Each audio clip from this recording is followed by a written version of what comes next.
Hey there guys. So quick post-fight reviews from some of the fights that happened on the Lewis Ritson versus Ohara Davis card last night.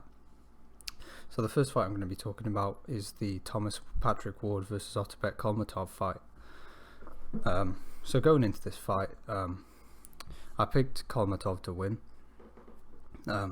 mainly because I've never rated Thomas Patrick Ward. Obviously he's got a very good record on paper. Before this fight he had 33 wins, 0 losses and 1 draw. But since fighting Jazza Dickens almost 6 years ago, Thomas Patrick Ward has fought absolutely no one. He's been fighting journeymen, he's been fighting like sort of gatekeepers, and he just hasn't fought anyone at a high level. He's just been fighting nobodies. And I always saw him as a domestic level fighter, and he's not the best guy on domestic level either in my opinion, so I didn't really think much of him going into this fight, but I didn't expect Kholmatov to knock him out in such clinical and lethal fashion. So in round 1, obviously Thomas Patrick Ward went down from a big shot, and from then I knew the fight was over. I just couldn't see Thomas Patrick Ward winning the fight at all. I mean, Kholmatov had every single advantage.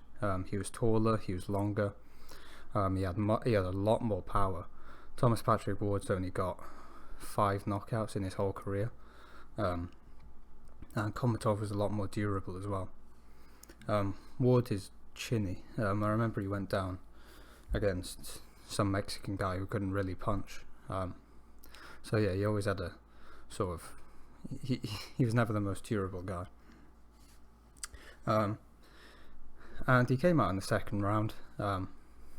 He landed some good shots of his own, but you could tell he was struggling with the pressure and the power and the size of Kholmatov. It was pretty much the same story in the third round. And in the fourth round he went down again. And he took a lot of shots in the fourth round before going down. And it was the writing on the wall at that point. And he came out in the fifth round looking for the knockout, because he knew that the fight probably wasn't going to last much longer, and he was trying to knock him out, and then yeah, he got knocked out himself. So yeah, it was a great performance by Kholmatov. He is a very dangerous guy in the featherweight division. He's obviously very big for the weight. He's got very good boxing skills, good fundamentals. He's got a lot of power as well. And I can see him giving most featherweights a lot of problems. And he's obviously mandatory for the WBA. And the WBA champion is Mauricio Lara. He's probably going to have to wait his turn, because obviously Lara's going to be fighting Josh Warrington or Lee Wood next. But I could honestly see him beating Mauricio Lara, just because of his boxing skills and his power. So yeah, Thomas Patrick Ward will probably, from now on, he should fight better competition. He should go on and fight the domestic featherweights. He should fight, whoever. Just step up in opposition and stop fighting lower level guys, and he'll improve as a fighter, and maybe he could go on to maybe compete for world titles. So moving on, we had the Lewis Ritson versus Ohara Davis fight. And going into this fight, I saw this as 50-50. I saw it as, Ritson on points or Ohara by stoppage. And I expected a lot more from Lewis Ritson. From the first round, Lewis Ritson was getting caught by counters. Every time he would try and get inside and land, some body shots or land a hook, he would always get countered on the way out, and his defense was terrible. And it was the same story in the next few rounds going on. He was having some success with a jab, and he was landing some decent shots of his own, but I thought Ohara was winning most of the rounds just by his clean counter punching, and I thought he was landing the harder shots. And in one of the later rounds, Ohara hurt Lewis Ritson with a body shot, a big left hook to the body, and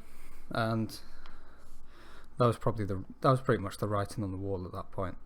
Lewis Ritson has never been particularly strong to the body. Jeremias Ponce hurt him there a lot of times in that fight, and obviously he was knocked down.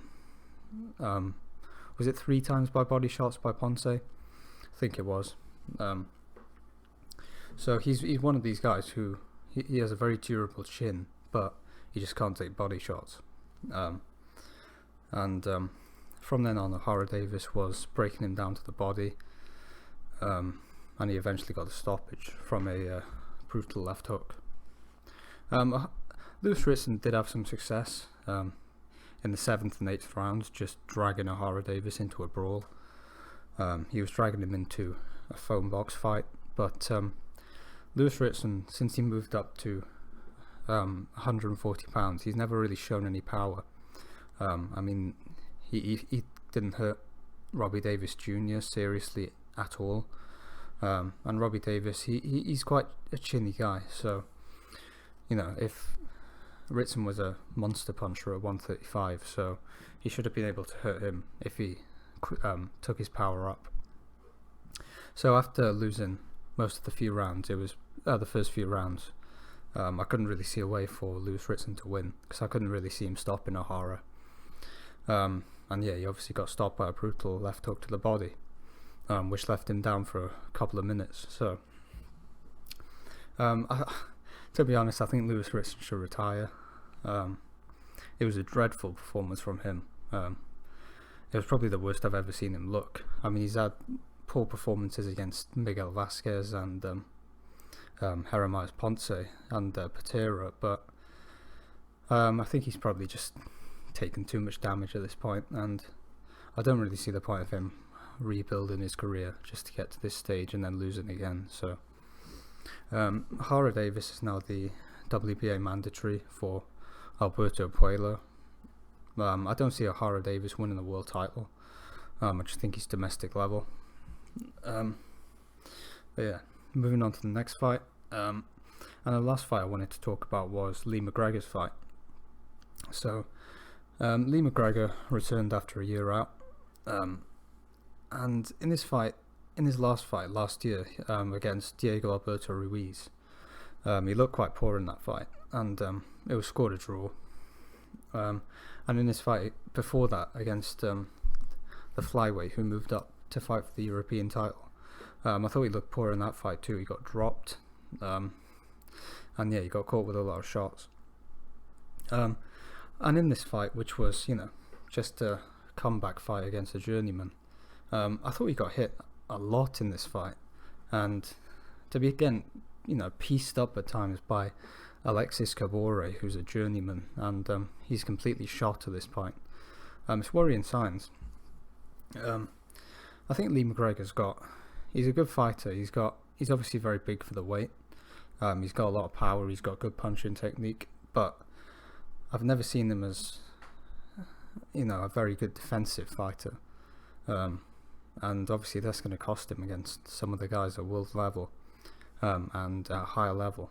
So I definitely think he needs to tighten up his defense, as he was getting hit a lot by a washed up journeyman. So but he won the fight clearly in the end, on points, and it's good to see him back. It's interesting to see where it go from here, but I think improvements need to be made if he is to go on to win world titles or compete at world level. So yeah, that's all I wanted to say about this card. It was a good card, and yeah, thanks